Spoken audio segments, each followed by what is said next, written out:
Snoring. The original nighttime remix, your nose and throat dropping sick beats because your airway's throwing a party.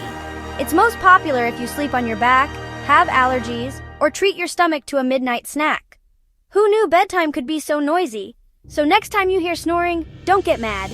Just remember, your body's auditioning for America's Got Talent Sleep Edition.